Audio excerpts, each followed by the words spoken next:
শিক্ষা ব্যবস্থার উন্নতি কি বেকারত্বের মূল কারণ? গ্রামে শিক্ষা ব্যবস্থা উন্নতি করে লাভ হয়েছে নাকি ক্ষতি হয়েছে? শিক্ষা জাতির মেরুদণ্ড, সেটা আমরা সবাই জানি। কিন্তু সেই শিক্ষা যদি হয় জাতির কারাদণ্ড, তাহলে কেমন হলো? শিক্ষা গ্রহণ করে যদি হতে হয় শিক্ষিত বেকার, তাহলে সেই শিক্ষা পদ্ধতি কিভাবে জাতির মেরুদণ্ড হতে পারে? শহর থেকে গ্রামে শিক্ষা ব্যবস্থার উন্নতি করে এত স্কুল কলেজ প্রতিষ্ঠা করে লাভ হয়েছে নাকি লাভের চাইতে ক্ষতি বেশি হয়েছে, জানার চেষ্টা করব আজকে ভিডিওতে। চলুন তাহলে শুরু করা যাক। একটা সময় ছিল যেই সময় শিক্ষা গ্রহণ করত ওই সব মানুষেরাই যাদের মোটামুটি টাকা আছে এবং শহর লেভেলে বসবাস করত, ধরুন ঢাকার দিকে বসবাস করত। ধরেই তো আর গ্রামের দিকে মনে করেন যে শিক্ষা ব্যবস্থার চালু হয় নাই। বাংলাদেশের শিক্ষা ব্যবস্থা চালু হয়েছে ধরেন ঢাকা থেকেই তো চালু হয়েছে। ঢাকা যেহেতু হচ্ছে একটা শহর অঞ্চল, সেখান থেকে কিন্তু যারা শহরে বসবাস করতো তারাই মোটামুটি শিক্ষা গ্রহণ করত। এখন আমার জন্মের পরে বুঝ হওয়ার পর থেকে আমি দেখছি আওয়ামী লীগ সরকারের ক্ষমতায় আছেন। আওয়ামী লীগ সরকার ক্ষমতা থাকা অবস্থায় আমি দেখতে পেয়েছি শিক্ষা ব্যবস্থা একেবারে গ্রাম থেকে গ্রাম পর্যন্ত নিয়ে যাওয়া হয়েছে। স্কুল কলেজ প্রতিষ্ঠা করা হয়েছে গ্রাম থেকে গ্রাম পর্যন্ত, এবং আমাদের ভিতরে ধারণা দেওয়া হয়েছে যে পড়াশোনা করে যে গাড়ি ঘোড়ায় চড়েছে। আসলেই তো আমরা সেটাই দেখতাম যখন আমাদের বাংলাদেশ স্বাধীন হয়। স্বাধীন হওয়ার পরে রাষ্ট্র পরিচালনার জন্য যে সমস্ত মানুষজন দরকার ছিল, শিক্ষা ব্যবস্থা উন্নতির জন্য যে সমস্ত মানুষজন দরকার ছিল, সেই শিক্ষা গ্রহণ করে যেই মানুষগুলা রাষ্ট্রের কাজে, দেশের কাজে বা শিক্ষা পাঠদানের কাজে থাকতো, উপর লেভেল যারা পড়াশোনা করতো বা চাকরি করতো, তারাই আসলে ভালো থাকতো।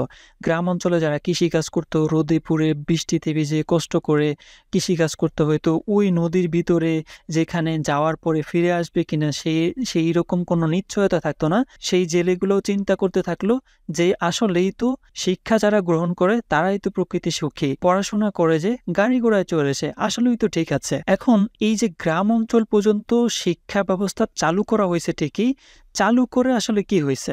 চাকরি করার চাহিদা বাড়ছে, উদ্যোক্তা হওয়ার চাহিদা কমছে, বেকারত্ব বাড়ছে। আপনি একটা জিনিস চিন্তা করেন, যদি শিক্ষা ব্যবস্থা গ্রাম অঞ্চল পর্যন্ত না পৌঁছাইতো, তাহলে একটা মানুষের ধারণা থাকতো যে আমি কৃষিকাজ করি, আমার ছেলেও কৃষিকাজ করে, আমি একজন জেলে, আমার ছেলেও একজন জেলে হবে, আমি একজন মুচি, আমার ছেলেও একজন মুচি হবে। একজন মুচির মনে কখনোই এই প্রশ্ন বা এই আশা জাগতো না যে আমার ছেলেটা হবে বিসিএস ক্যাডার, আমার ছেলেটাও হবে একজন শিক্ষক, আমার ছেলেটাও হবে একজন চাকরিজীবী। এখন উদ্যোক্তা হওয়ার বা একজন ব্যবসায়ী ছেলেও ব্যবসায়ী হইতো। তো এখন যে জিনিসটা হয়েছে, একজন ব্যবসায়ী চায় যে তার ছেলেটা একজন চাকরিজীবী হোক। এখন আমাদের দেশে সচরাচর আমরা যেই জিনিসটা দেখতে পাই, চাকরি করার প্রবণতা বাড়ছে, উদ্যোক্তা হওয়া বা ব্যবসা করার প্রবণতা কমছে, যার কারণে হচ্ছে বেকারত্ব বাড়ছে। পড়াশোনা কি আসলে চাকরি করার জন্য করে? এটার উত্তর আয়নার মতো ক্লিয়ার না। পড়াশোনা একটি সুন্দর জীবন গড়ার জন্য, বড়দের সাথে কিভাবে ব্যবহার করতে হয় সেই জিনিসটা আমরা শিক্ষা প্রতিষ্ঠানে গেলে শিখতে পারি। নিজের আত্মার একটা তৃপ্তি পাওয়া যায়। মানুষের সাথে ভালো ব্যবহার করতে পারলেই তো নিজের আত্মার তৃপ্তি, কোনো একটা দক্ষতা অর্জন করা যায়। এই জিনিসটা আসলে এখনকার মানুষদেরকে বোঝানোই যায় না। তুমি পড়াশোনা করছো মানে তুমি কৃষিকাজ করতে পারবে না, তুমি পড়াশোনা করছো মানে তুমি জেলে হইতে পারবে না, তুমি পড়াশোনা করছো মানে তুমি বিজনেসম্যান হতে পারবে না, তোমাকে চাকরি করতে হবে। সেটা যেই কয় টাকার চাকরি হোক, সরকারি হতে পারে, বেসরকারি হতে পারে, তোমাকে চাকরি করতেই হবে। এবং এই ক্ষেত্রে আরেকটা প্রশ্ন আসে, আমাদের বাংলাদেশের পড়াশোনার সিস্টেম কি এইরকম যেখানে পড়াশোনা করে আপনি কোনো বিষয়ে দক্ষ হতে পারবেন? আমাদের পড়াশোনা কি এইরকম যে আপনি চাইলেই ফেসবুকের মতো বা এর থেকে বেটার কিছু তৈরি করতে পারবেন? এই প্রশ্নের উত্তর একেবারে আয়নার মতো ক্লিয়ার যে না, আপনি পারবেন না। কারণ আমাদের দেশে ওই জিনিসপত্র পড়ানো হয়, মার্ক জাকারবার্গ কত সালে জন্মগ্রহণ করছে, তার ফেসবুক কত সালে প্রতিষ্ঠা করছে, তার গার্লফ্রেন্ড তাকে ছেড়ে কোন সালে চলে গেছে, কত সালে তার কত মিলিয়ন ইউজার হয়েছে, এই জিনিসগুলো আমাদেরকে পড়ানো হয়। আমাদেরকে পড়ানো হয় না বা আমাদেরকে শেখানো হয় না যে কিভাবে চিন্তা করতে হয় যে আচ্ছা, মার্ক জাকারবার্গ একটা কোম্পানি বা একটা সোশ্যাল মিডিয়া দাঁড় করাইছে, সেটার নাম ফেসবুক। কিন্তু আমি কি এরকম একটা সোশ্যাল মিডিয়া বা এরকম একটা প্ল্যাটফর্ম দাঁড় করাইতে পারি কিনা যে ওইটা মার্ক জাকারবার্গের ফেসবুককেও ছাড়াইয়া যাবে?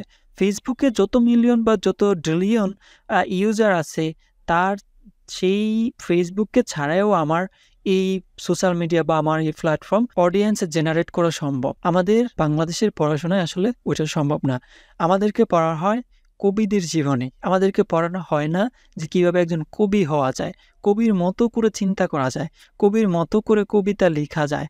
আমাদেরকে শেখানো হয় রাজনীতিক ব্যক্তিত্বের জীবন, কারো বাবার জীবন, কারো স্বামীর জীবন। দিন শেষে আমরা এই পড়াশোনা করে বেকারত্বকে মাথায় নিয়েই আমাদের চলতে হয়।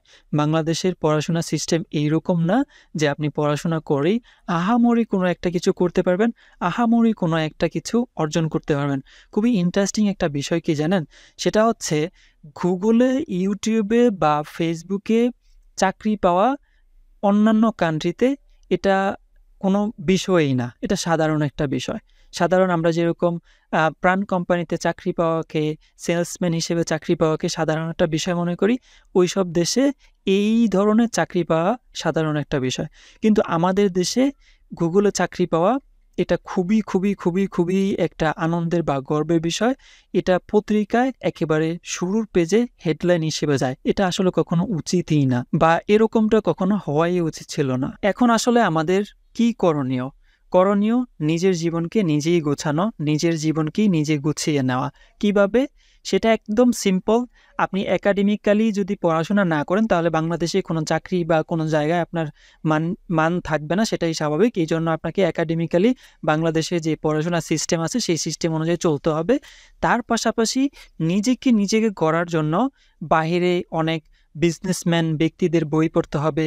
বাহিরে যেইসব মানুষগুলা সফল হয়েছে, সফল হয়ে তারা যে তাদের জীবনী লিখছে, কিভাবে তারা একটা কোম্পানি দাঁড় করাইছে, একদম ডগ থেকে শুরু করে, স্টোরি ব্র্যান্ড থেকে শুরু করে যত ধরনের বই আছে সব বইগুলো আপনাকে পড়তে হবে এবং তাদের জীবনী থেকে শিক্ষা নিয়ে অনেক বই পড়ে অনেক নলেজ জেনারেট করে আপনাকে আপনার মতো করে চলতে হবে। আপনি যদি বাংলাদেশের পড়াশোনার সিস্টেমের উপরে বসে থাকেন যে আমি বাংলাদেশের পড়াশোনা করে আমি এই জিনিস করতে পারবো, তাহলে সম্পূর্ণ ভুল।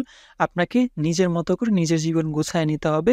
যদি আপনি দেশের বাইরে পড়তে না যাওয়ার মতো অ্যাবিলিটি না থাকে, যদি আপনার বাইরে গিয়ে পড়ার মতো অ্যাবিলিটি থাকে, সেই সম্পদ থাকে, সেই টাকা থাকে, তাহলে অবশ্যই আমার রেকমেন্ড থাকবে আপনি বাইরে চলে গিয়ে সেখানে পড়াশোনা করে সেখান থেকে আপনি শিখে হয়তো দেশে এসে কোনো কিছু করতে পারেন অথবা বাহিরেই আপনি কোনো কিছু করতে পারেন, বাহিরেই সেটেল হয়ে যেতে পারেন। সো এই তো আজকের ভিডিও। আপনাদেরকে একটু বোঝানোর চেষ্টা করছিলাম, কতটুকু বুঝাইতে পারছি জানি না। আশা করি আপনারা একটা ধারণা পেয়েছেন। সো দেখা হচ্ছে পরবর্তী ভিডিওতে। Tata, bye bye.